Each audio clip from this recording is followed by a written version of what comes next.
आपने अभी तक हमारा चैनल सब्सक्राइब नहीं किया तो फौरन सब्सक्राइब कीजिए, साथ ही बेल आइकॉन पर क्लिक करें ताकि मजीद आने वाली वीडियो चाहे वक्तन फवक्तन आपके लिए इस चैनल पर अपलोड करते हैं वो आपको वक्त पर मिलती रहें और आप इनसे मुस्तफीद होते रहें।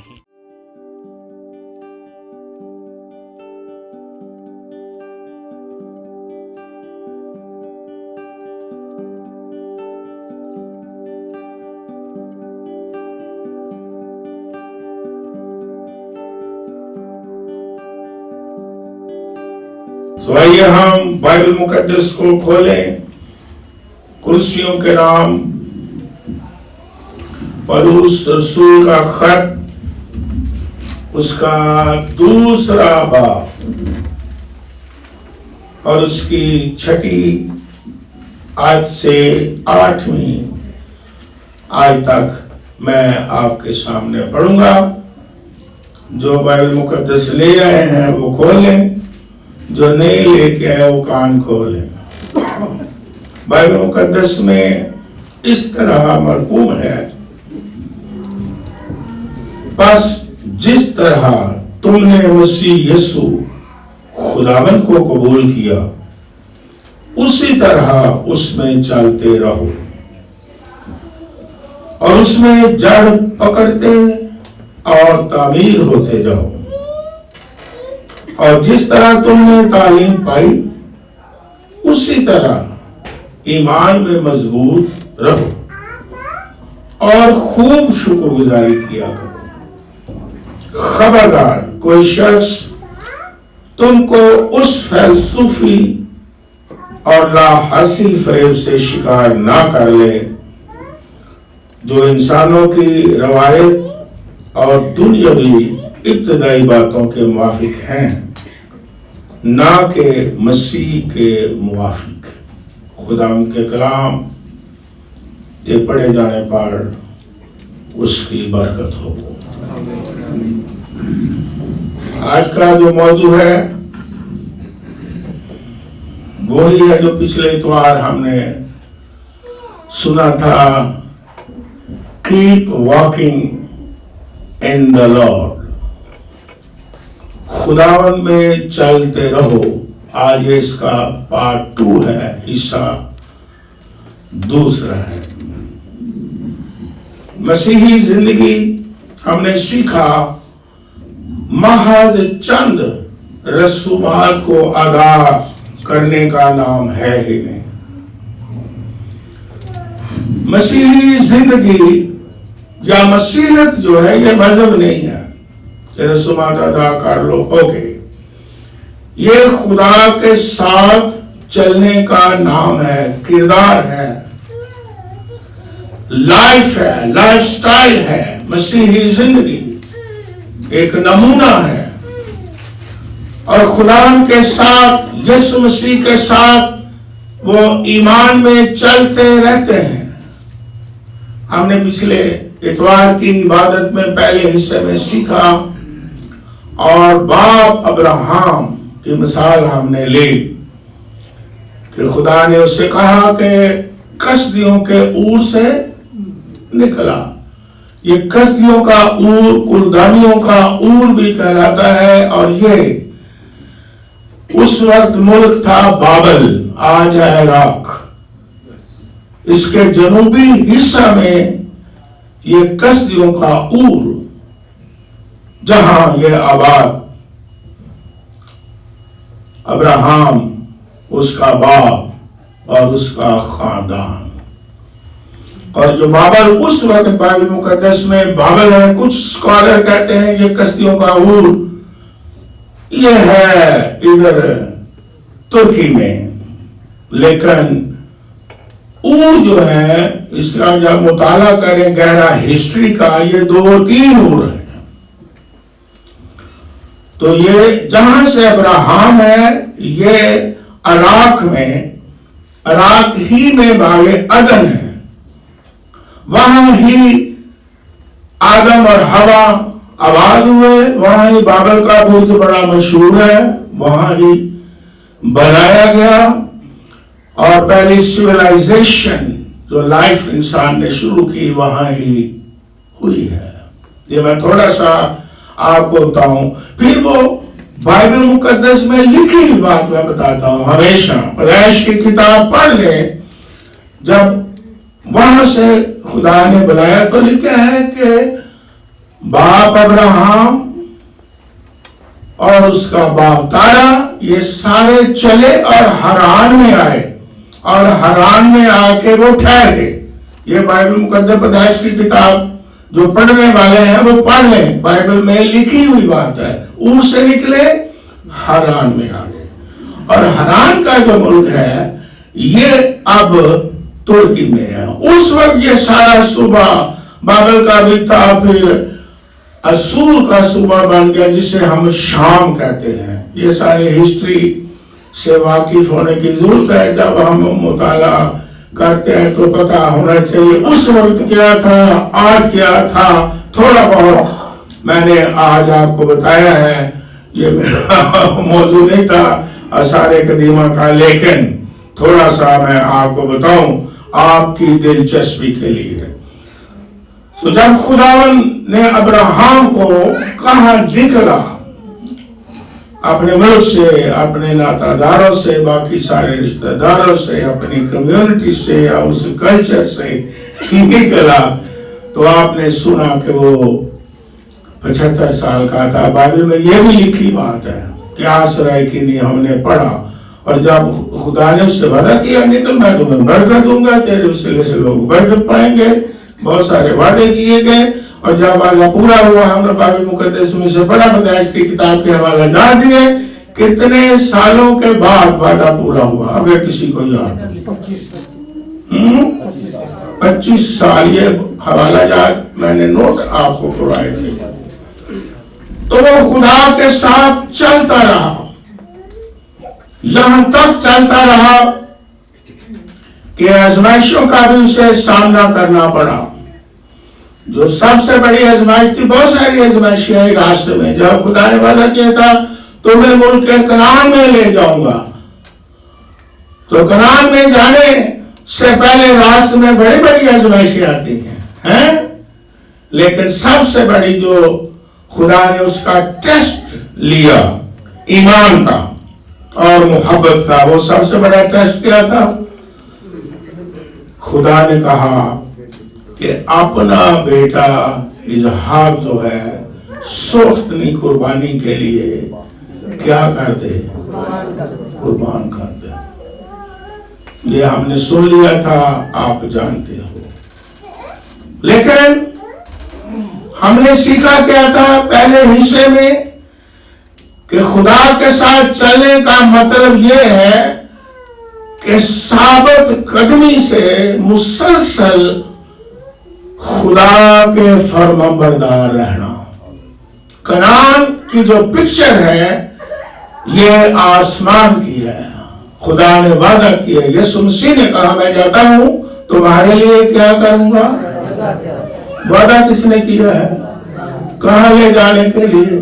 कलीसिया को कहां लेके जा रहा है? वादा के साथ जमीन आसमान, और खुदा ने वादा किया, और वादा के साथ जमीन तक आज भी जब ईमानदार और कलीसिया एक सफर में है तो हमें भी बहुत सारी आजमाइशों का सामना करना पड़ता है। और खुदा, मैंने ये भी सुनाया था, फिर दोहराता हूं अगर आप किसी ने ना सुना, कि याकूब के खत में लिखा है कि खुदा ना बदी से आजमाता है ना बदी से आजमाया जाता है। ये लिखा हुआ है, हम नोट करें। वो गिराने के लिए, फरार करने के लिए, खत्म करने के लिए, बदी में डालने के लिए खुदा नहीं आजमाता, और ना कोई उसे बदी से आजमा सकता है कि करे बदी तो करे मैं खुदा का इम्तिहान लूं, करे उल्टा काम तो करे मैं खुदा का इम्तिहान लूं। मैं गाड़ी सादा जुबान में करता, मैं ट्रेन के आगे खड़ा हो जाता हूं, देखना खुदा मैनू बचाता है कि नहीं। अगर खुद ट्रेन आगे खड़े हो गए तो फिर क्या होगा? नुकसान होगा कि नहीं? लेकिन खुदा के लोग ऐसी आजमाइश में नहीं, ना खुदा का इम्तिहान लेते हैं मोहब्बत का, ईमान का। यीशु मसीह को क्या कहा था शैतान ने, है लिखा है कि वो तो अपने आप को गिराएगा तो वो क्या करेंगे फरिश्ते, तो उन्होंने बोला भी कंगरे तो फिर मैं गिरा। कामिल इंसान भी था तो उसे कलाम याद था, खुदा का बेटा वो खुद कलमा है। उसे याद था कि बाइबल मुकद्दस में तुझे लिखा है कि तेरी राहों में तेरी हिफाजत करेंगे। ये नहीं लिखा उत्तों डिगेगा तो तेरी हिफाजत, उत्तों पंजवी मंजिल तो छलांग मार खुदकुशी कर तो फरिश्ते थले हाथ देंगे, ना खुदकुशी ना कर। चलते चलते सफर में, रास्ते में, ईमान में, मोहब्बत में, आसमान की तरफ सफर करते करते चलते चलते जो आजमाइशें आएंगी उसकी पाक फिर से भी हिफाजत करेंगे और बचा भी लेंगे। और खुदा ने ऐसा किया। क्या किया? जब अब्राहम ने बेटा पेश कर दिया अपना, जो 25 साल के बाद मिला, कहा बाइबल में ये लिखी बात है, कहा जिसे तू प्यार करता है वो ही क्या कर, वो ही मुझे दे। हालांकि उसके पास बाकी औलाद भी थी उस वक्त, तो उसके पास इस्माइल भी था। उन्हें कहा नहीं, जिन्हों तू प्यार करना ओ। कभी कभी खुदा ऐसा मोहब्बत का और ईमान का टेस्ट, इसे हम कहते हैं, टेस्ट लेता है। आप जान कईयों के लिए कोई चीज कुछ प्यारी होती है, कईयों के लिए कुछ प्यारी होती है। कईयों को नींद भी मुहावरा है, नींद बड़ी प्यारी है। ये भी एक मुहावरा ना लगा छोटी जी नहीं समझाने के लिए भी सानू नींद बड़ी प्यारी है, ये ऐसी खुदा नहीं देनी, ये ऐसी अपने लिए रखी है तुम्हारा देना, खुदा नहीं देनी। और यीशु मसीह ने की क्या कसम दी कि तुम मेरे लिए मेरे नहीं जागदे, उन्हीं कमां च जागदे हो, दिन रात दी ड्यूटियां चेंज होंदियां, मेरे लिए तुसीं नहीं जागदे, मेरे लिए सौंदे हो। क्या आपको चीज प्यारी है सबसे ज्यादा? जरा अपने दिल में एक सेकंड देता हुआ और करें, आपको कौन सी चीज प्यारी है यही खुदा नहीं देना चाहते? नहीं है नहीं खुदा तो और मांगो, है चीज प्यारी है नहीं मैं तेन दे सकता। अब्राहम जिससे तू प्यार करता है मुझे दे। और अब्राहम ने जब दिया, टेस्ट में पास हो गया। टेस्ट देना पड़ता है, पढ़े लिखे जो बच्चे हैं वो तो आजकल समझ ही जाएंगे, जो पहले पढ़े हैं वो भी समझते हैं। पास होने के लिए टेस्ट देना पड़ता है नहीं? तो जो टेस्ट लेने वाले उनका क्या मतलब है कि फेल हो जाए?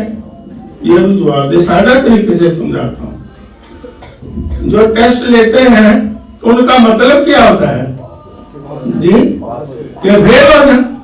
नो, लेकिन फिर भी टेस्ट देना पड़ता है। ईमानदार की जिंदगी का ईमान और मोहब्बत का टेस्ट होता है। उसका मतलब ये नहीं कि खुदा चाहता आप फेल हो गए, आप गिर गए, हरगिज़ नहीं। जब उसने बेटा दे दिया, उसने कहा इसने तो काम कर दिया, तो खुदा ने उसके बेटे को बचा लिया और खुदा कभी नुकसान नहीं होने देता जब आप टेस्ट में पास होते हो। जब उसे प्यारी चीज दे देते हो, खुदा उसकी हिफाजत करता है, उसे संभाल लेता है और नुकसान होने कभी नहीं देता है। कितना मर्जी शैतान दिल में डाले, खुदा के पीछे चलो वो नुकसान हो जाएगा, खुदा की इबादत करो वो नुकसान हो जाएगा, उसकी प्रोसेस करोगे नुकसान हो जाएगा। लेकिन मैं आपको कहता हूं, आपका नुकसान खुदा पूरा करेगा, बल्कि दूसरी बरकत आपको दे देगा, क्योंकि वो बादशाह का बादशाह है, उसका नाम यहोवा यही है। और ना सिर्फ आपके नुकसानात वो पूरे करता है, जब उसके पीछे चलते हैं, जब उसके इम्तिहान में आप पास होते हो, बल्कि खुदा हालेलुया मेरा दिल जोर से भर गया कि वो आपको कीमती चीज रिटर्न करता है। उसने कहा देख पीछे बड़ा जो झाड़ियों में सिंह जिसके फंसे हुए हैं। ये किसकी तस्वीर थी? खुदा के इकलौते बेटे की। अब मैंने तेरा बेटा बचा लिया है, अब मैं अपना इकलौता बेटा जो कायनात में सबसे कीमती है, एक ही बेटा, वो भी खुदा का बेटा, वो भी पाक बेटा। तेरे पास तो इस्माइल भी था, लेकिन फिर भी तूने जुर्रत की, लेकिन मेरा एक ही बेटा है, मैं कुर्बान कर दूंगा।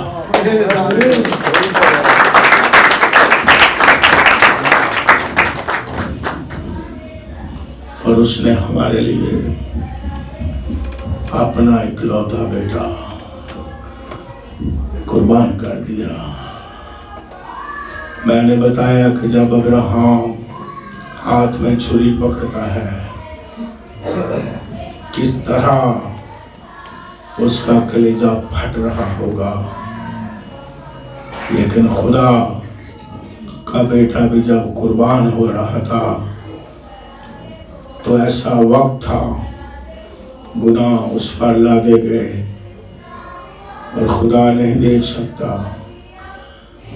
उस हालत में बेटे को एक सेकंड के लिए, लेकिन यीशु मसीह चिल्ला उठा, ऐ बाप तूने मुझे क्यों छोड़ दिया?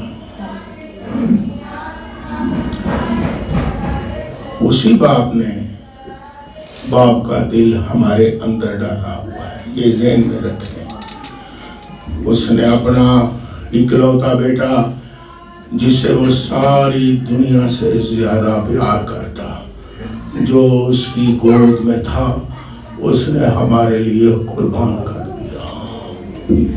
उसने कोड़े खाए, उसके सर पर कांटों का ताज रखा गया, उसके मुंह पर थूका गया, उसके हाथों पांव में कील ठोके गए, उससे तजलील किया गया।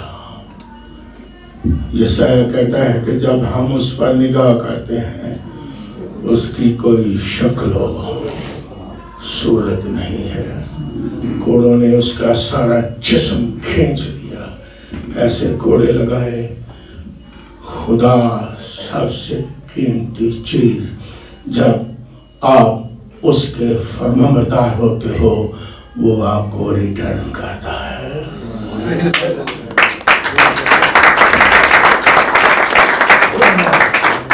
वो रहम दिल से भरा हुआ है, वो फजल से भरा हुआ है, वो मेहरबानियों से भरा हुआ है। उसका नाम यहोवा यरी है। आप उसे कोई चीज कमजोर सी दे दें, वो आपको कीमती चीज देता है। सामरी औरत मुझे पानी दे, उसने इधर उधर बात की, लेकिन यीशु मसीह ने कहा, अगर तू मुझसे मांगती तो मैं तुझे जिंदगी का पानी दे देता हूँ। मैं तो तुझे कीमती चीज दूंगा। तू मुझे पानी से इनकार कर रही है, हिला बना रही है, लेकिन मैं मुझसे मांग, मैं तुझे जिंदगी का पानी दे दूंगा। खुदा में यीशु मसीह ने कहा, मटकों में पानी भर दो और मैं उसे मैं बना दूंगा। दो से वो रिटर्न करता है कीमती चीज, अबदी चीजें, अबदी खुशियां, अबदी नेमतें, अबदी बरकतें, कीमती, जिसका तस्वर नहीं हम कर सकते वो हमें रिटर्न करता है।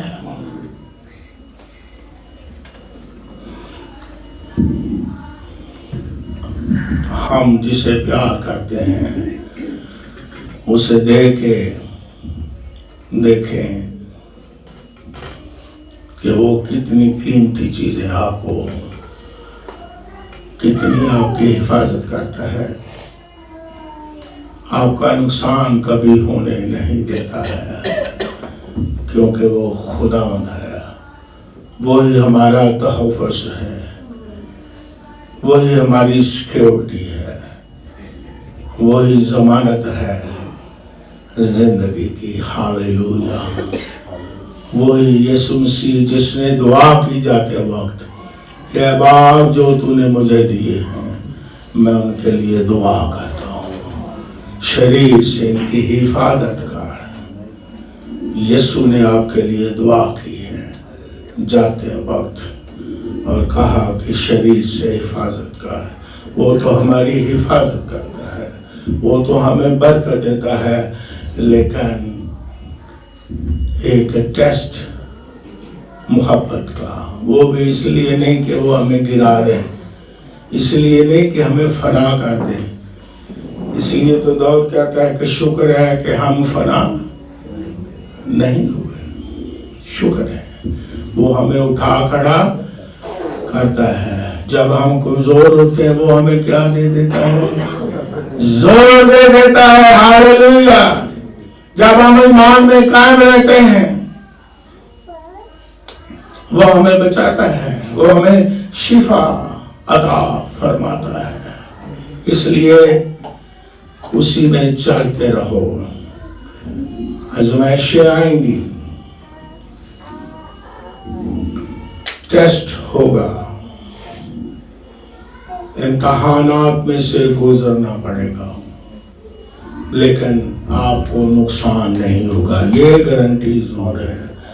ये गारंटी नहीं कि आप पर आजमाइश नहीं आएगी। नो, मसीही जिंदगी में ये गारंटी नहीं कि आपका इम्तहान नहीं होगा, मोहब्बत और ईमान का होगा, क्योंकि खुदा आजमाइशों में से आपको जाने देगा ताकि अगर आप पहले सुना है तो बाद में कुंदन बन जाए।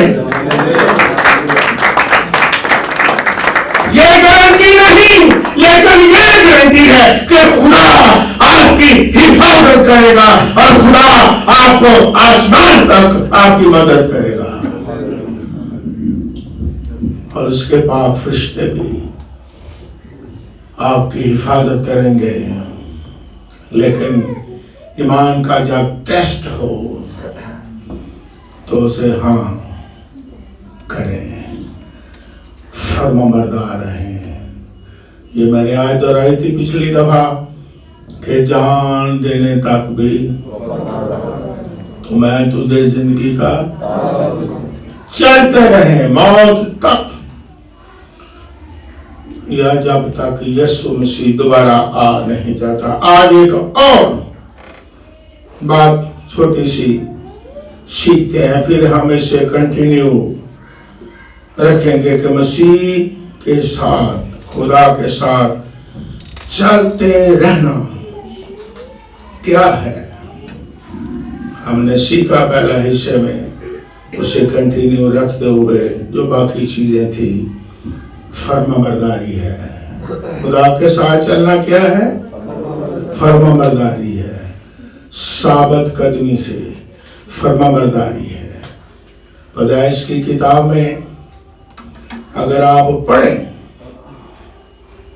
मेरा ख्याल है 26वां बाब है, तो उसमें तशरीह की गई आगे जाके अब्राहम के बारे में, जो लिखा है कि अब्राहम ईमान से रासबार ठहरा।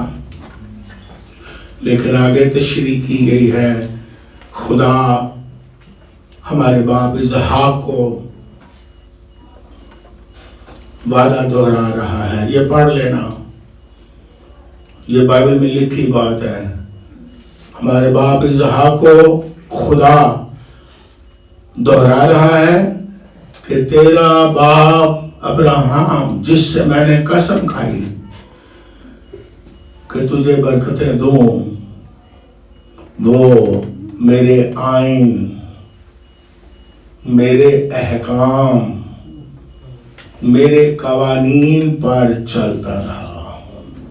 ये बाइबल में लिखा है 26:4-5 में लिखा हुआ है। जी हाँ, 26:4-5 में, फिर आयत 26वां बाब 4 और 5वीं आयत में ये लिखी बातें हैं। हम कहते हैं ईमान से रास्तवा ठहरा। ईमान फरमाबरदार होता है। ईमान का मतलब क्या है? फरमाबरदारी। याकूब के खत में भी आगे नया में तशरीह है कि ईमान अमाल के बगैर क्या है? क्या है? मुर्दा है। ईमान चलता है, ईमान फरमाबरदारी करता है। और बाप अब्राहम ने कवानीन और आइन और शरीयत और सारी चीजों को क्या किया? अमल में लाया, कबूल किया। यह है ईमान में चलना, यह है खुदा के साथ चलना। आज और आगे बढ़ते हैं तो फिर हम इसे कंटिन्यू रखेंगे। निकालें रोमियो के नाम पर उसका खत 12वां बाब और उसकी दूसरी आयत हम पढ़ेंगे। कलाम मुकद्दस में इस तरह लिखा है, और इस जहान के हम शक्ल ना बनो,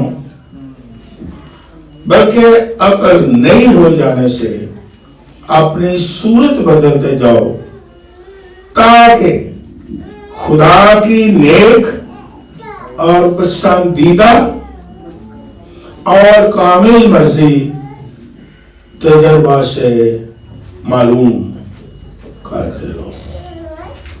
खुदा के साथ चलने का दूसरा मतलब या दूसरा पहलू यह है कि तजर्बा करना। Knowing to God through experiences. खुदा को जानना, उसका इल्म भी रख लेना काफी नहीं है। नो,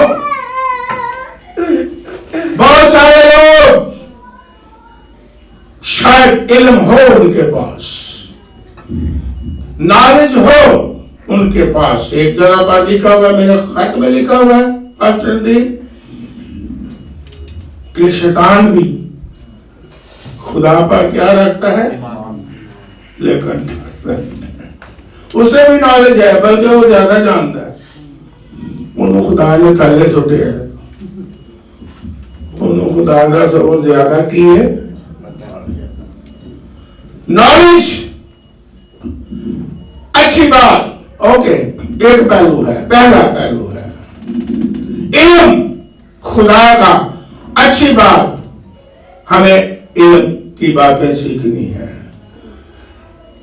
लेकिन ये खुदा के साथ जो चलना है, इसका नाम है तजर्बा से मालूम करो कि खुदा है क्या, उसकी कुदरत क्या है, वो कितना मेहरबान है, उसकी ताकत क्या है, वो किस तरह का खुदा है। एक्सपीरियंसेस से जानो। ये बाइबल मुकद्दस में से मैंने आपके सामने पढ़ के सुनाया है। और बाइबल मुकद्दस में हवाला लिख ले, ज़बूर 34वां 8वीं आयत में आपने पढ़ी भी होगी। लिखा है, आजमा कर देखो खुदा कैसा मेहरबान है। Test the Lord is God. और एक वर्जन में लिखा है, test the God. Test Urdu में आजमा, एक वर्जन में लिखा है टेस्ट द गॉड। चखो, टेस्ट करो, तजर्बा करो कि खुदा है किस तरह का। कुछ माएं कहती हैं कि बच्चा ये फ्रूट नहीं खाता। वाई? माए बताएं क्यों नहीं खाता, या फला चीज नहीं खाती, मैं बताएं क्यों? वाई जी? उन्होंने टेस्ट यूज टू नो। अगर मैं आपको को मैंने आज तक ना शीशी नहीं खाई, नफसियाती तौर में है यार एक अच्छा यह काम है। सुशी क्या आती है? शायद कहीं को सुशी का नहीं पता। सुशी होती है रॉ फिश, जापानी है। तो जब मैं कई दफा बाहर के मुल्कों में जाता हूँ तो वो सुशी के बड़े शौकीन होते हैं। मेरा एक दोस्त बड़ा शौकीन है, तो वो खाते हैं, लेकिन मैंने नहीं खाया। एक जापानी रेस्टोरेंट में और मेरी वाइफ दोनों थे, तो हम सुशी भी लाए, बाकी चीज ऐसी बाकी अपने मतलब दिया खा, सुशी नहीं खाई।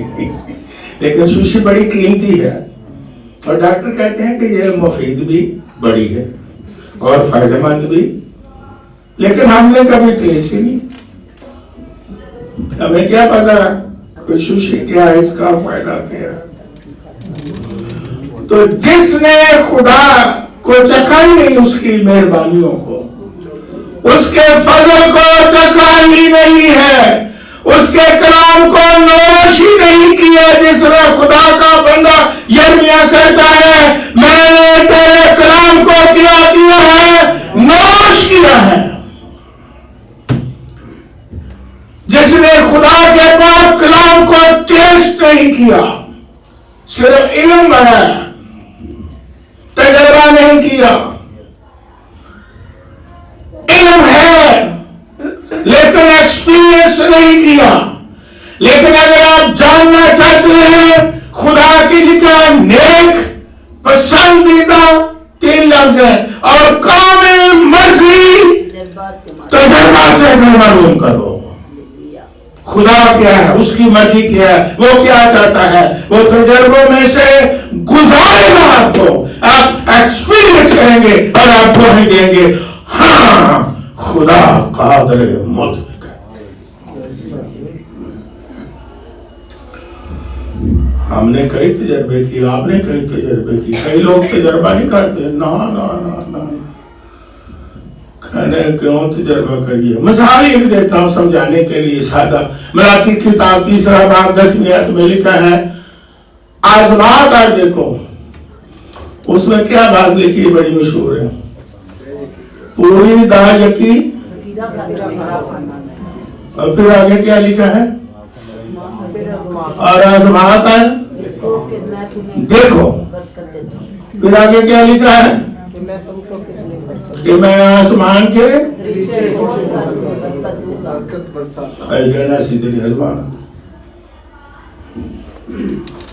और जिन्होंने आजमाना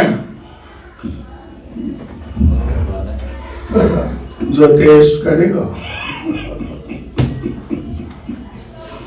खुदा ये मिसाल देगा। खुदा आसमान खोलेगा कि नहीं?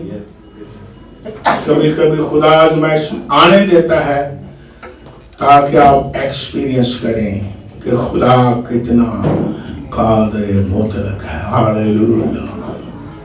बात कहता आप पर मुसीबत आती है, आप बीमार हो जाते हैं, कोई और माली मुश्किल आती है, खुदा जब मुहैया करता है फिर आप गवाही दे देते हैं। आप तजर्बा से जानते हैं कि खुदा यहोवा जरी है। सिर्फ गीत नहीं गाते रहते यहोवा जरी यहोवा जरी यहोवा जरी, तजर्बा को नहीं, एक्सपीरियंस से गुजरना ही नहीं चाहते।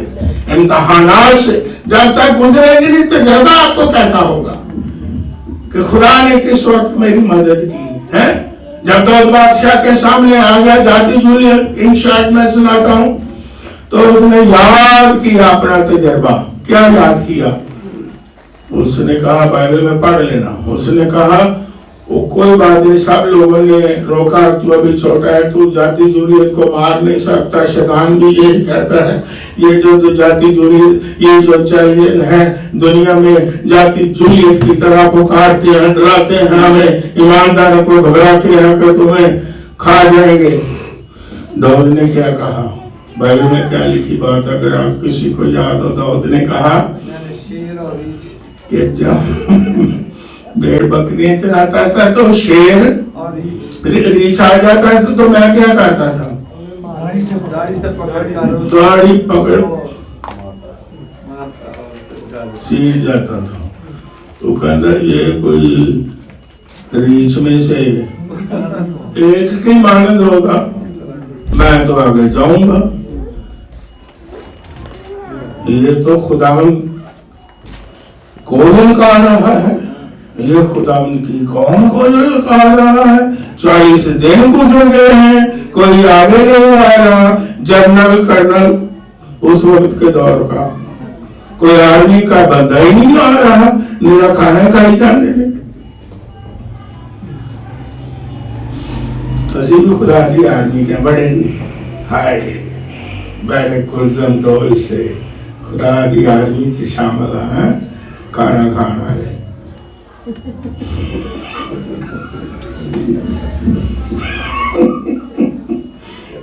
हाँ वो तो लुटियां पानियां ने हैं जो हमने आई ते बड़ा आए बड़ा मजा आया, खाने का को मजा आया। बाकी गल्लां नूं छड्डो, वो 7 साल जिक्र करते रहना खाना। आए हाय हाय कोई इंजन है कि नहीं। तो सारी टीम बैठी है, 40 दिन तक फिर और ये उन्हें क्या कोई गल नहीं।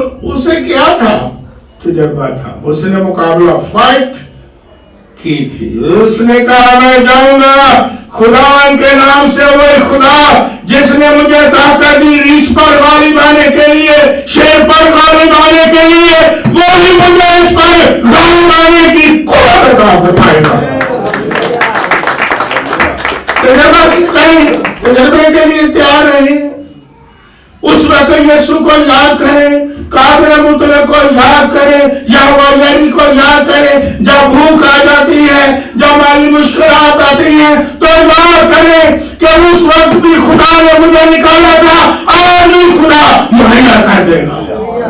तो जब तजर्बा ही नहीं करना, तजर्बा होने वाला है तो चीखे में पहले शुरू हो गई, रोना पीटना पहले शुरू हो गया। तजर्बे से मालूम करें खुदा की क्या मर्जी है। खुदा जानबूझ के तजर्बे से गुजार के हमारा ईमान क्या करता है।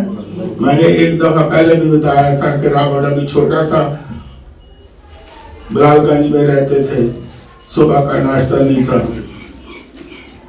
माँ होती, माँ घबरा गई भी सवेरे नाश्ता की देना। मैंने कहा ईमान रखो, वो दरमियान में बैठी हैं। मैंने कहा ईमान रखो, मानुस का था दोहराया, ईमान रखो खुदा मुहैया करता है। बार माँ थी, पता नहीं किस तरह सो गई हो।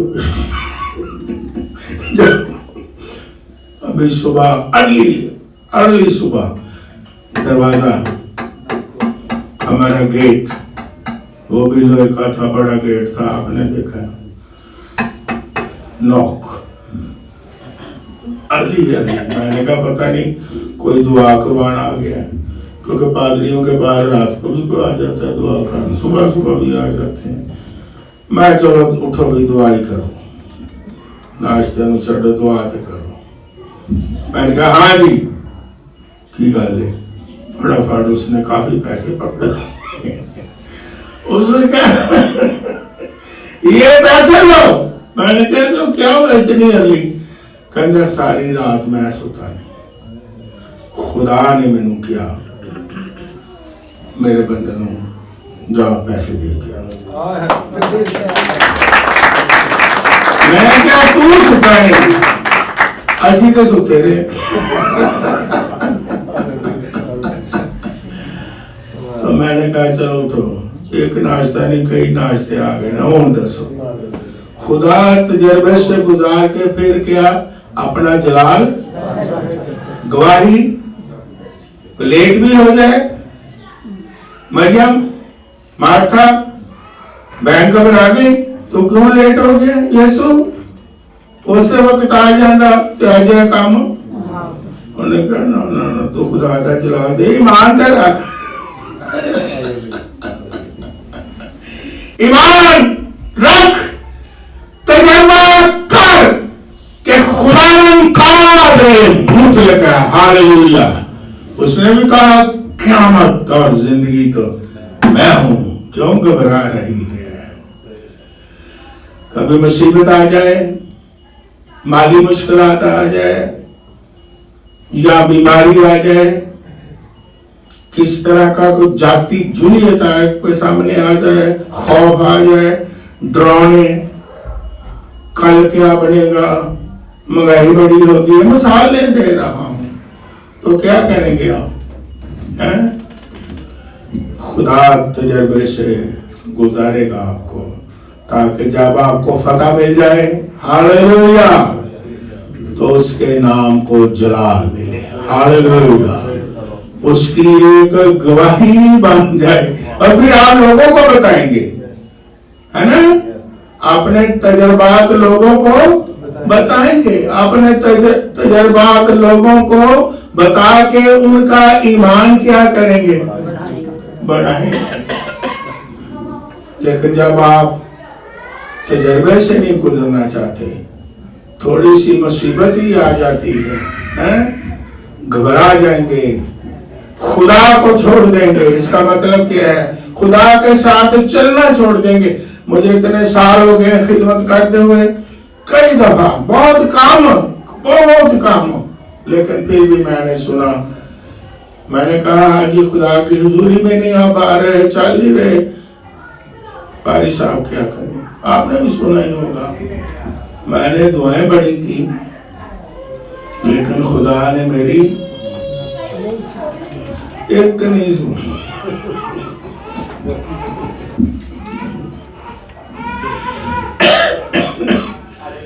लेकिन खुदा सुनता है कि नहीं? वो वक्त पर क्या करता है? जब हम बेदिल हो जाते हैं, है ना, हम परेशान हो जाते हैं, जब हम घबरा जाते हैं, उसकी मोहब्बत और ईमान का तजर्बा नहीं करना चाहते, तो फिर हम उसके साथ चलना भी क्या करते हैं? छोड़ देते हैं।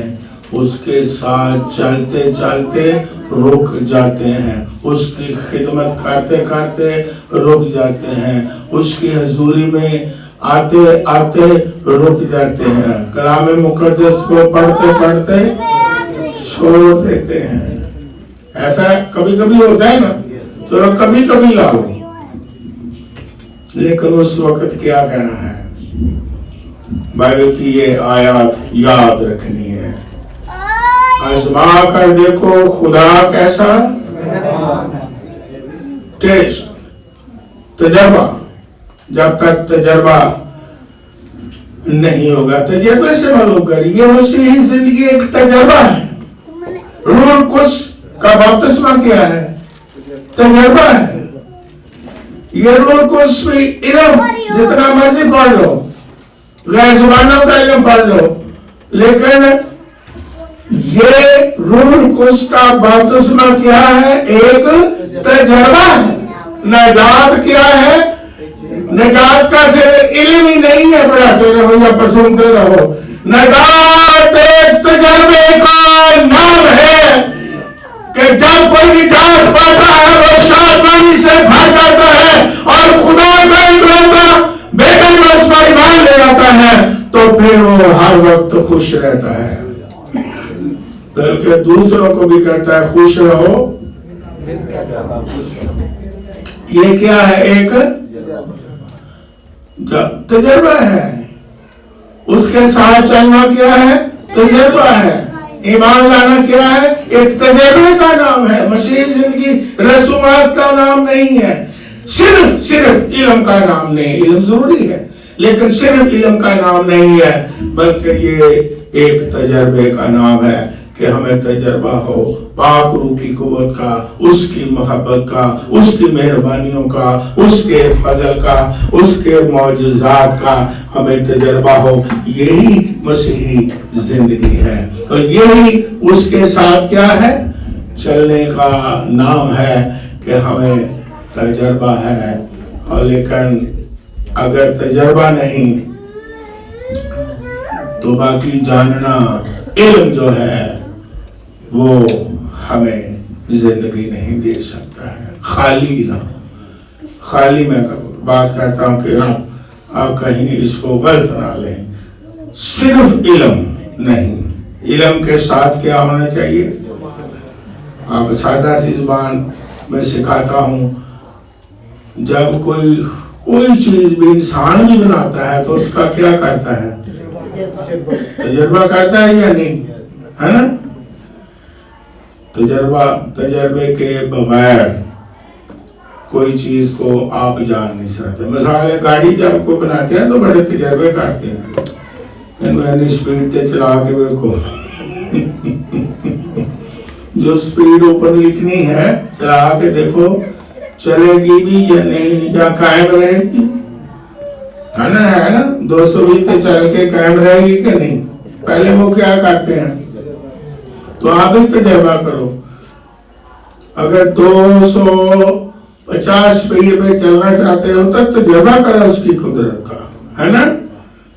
ऐसे नहीं है, जब इंसान छोटी छोटी चीजों में क्या करते हैं, तजर्बे करते हैं। बम भी बना के क्या करते हैं, मजाक बना के क्या करते हैं। ये मैं इसलिए सिखाता हूं कि आपको याद रखे, हर चीज का क्या है, इंसान जब बनाता है तो तजर्बा करता है। तो हमें रूहानी कामों में तजर्बा करना चाहिए। इंसान दुनियावी कामों में तजर्बे करता है, टेक्नोलॉजी में क्या करता है, तो रूहानी कामों में क्यों नहीं तजर्बा करते, उसकी कुदरत का तजर्बा क्यों नहीं करते, उसकी मोहब्बत का तजर्बा क्यों नहीं करते, ईमान का तजर्बा क्यों नहीं करते। और इसी की आग इंसान को जरूरत है कि वो खुदा को तजर्बे के साथ जाने कि उसकी मर्जी क्या है। God bless you। हम इसे कंटिन्यू रखेंगे। खुदा आपको बख्शे।